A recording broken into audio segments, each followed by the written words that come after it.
microscopic organism, and trypanosomes. Okay, a couple of things there.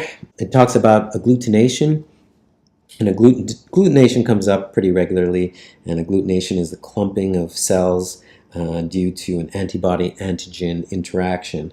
So you know there's antibodies and antigens when you hear this agglutination taking place. Of course, we are the ones who produce the antibodies in order to, attack infection, to attack virus or bacteria or something that has an antigen on it, with some foreign offending organism or material or a foreign body. Also, I guess it's important for you to notice that on the graph, that y-axis, that's increasing exponentially. Look at those numbers. It's going from 0 to 20 to 80 to 320 to 1280 to 5,000, and so you have to keep that in mind. It's always important to assess these things. Antibody to trypanosomes most likely appeared in rabbit blood on day. So most likely appeared in rabbit blood on day. Okay. Well, if you look at the graph, you look at the day of plasma collection, and you look at the agglutination titer, so that's when you're having this antibody-antigen interaction, that is like skyrocketing right around day 7. You see it going up a lot, and so at quite a pace. So at day 7 seems to be the first time that these titers appeared. So D. Figure 1 indicates that on day 15, the rabbit had the greatest immunity against.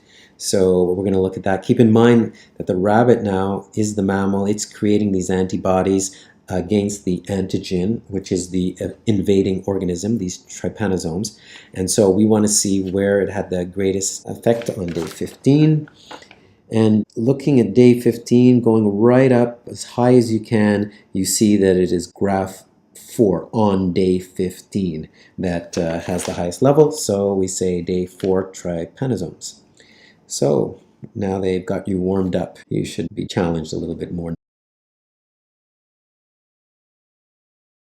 The reaction between day 3 trypanosomes and the plasma collected from the rabbits on progressive days from 7 to 9 inclusive increased because, okay, day 3 trypanosomes, okay, and then 7 to 9 inclusive. So why did it increase? The level of rabbit plasma antigen increased. That's incorrect. It's rabbit antibody. It's the trypanosomes that have the antigens. B, trypanosomes increasingly produced more antibody. It's the opposite. Antigens is what they make. C, the level of antigen on day 3 trypanosomes increased. On day 3, the level of antigen. Yeah, the level of antigen was in these organisms, and this is fixed. The level of the reaction depends on how the rabbit is going to react to the antigen. D, antibody against trypanosomes increasingly appeared in the rabbit's blood. Now that makes sense. Over time, as it is exposed to it, the rabbit continues to increase the production of antibodies to fight off the infection. So answer D. According to all the evidence provided, which one of the following best explains the alteration between episodes of severe and mild symptoms of sleeping sickness? Okay, the rabbit's immune system is damaged by trypanosomes.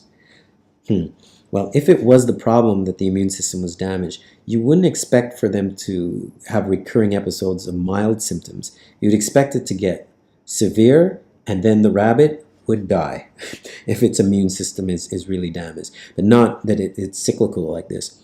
Trypanosomes evolve to become resistant to the antibiotics used against them. Well, I don't know how many rabbits use antibiotics, but this was certainly not featured in the article. C, the antigens on the trypanosomes in the rabbit's blood change from time to time. Now, this seems to be something that you have experience with.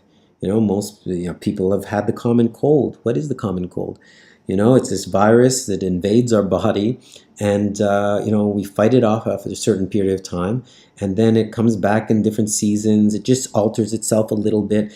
It doesn't usually kill us, okay, but it sort of keeps this sort of chronic type of infection, which will come and go and come and go. So it seems to be more like that, and the reason why is the common cold can keep changing the antigens on the viruses. Otherwise, we could destroy it with antibiotics, and that would be the end of that. D. When ill, the victim of sleep sickness is periodically infected by a new pathogenic virus. Well, it's possible, but what's the chances that you're infected by new invading organisms on such a regular basis, and then it's mild and it's severe and whatever? So it seems like a little unlikely. So answer choice C.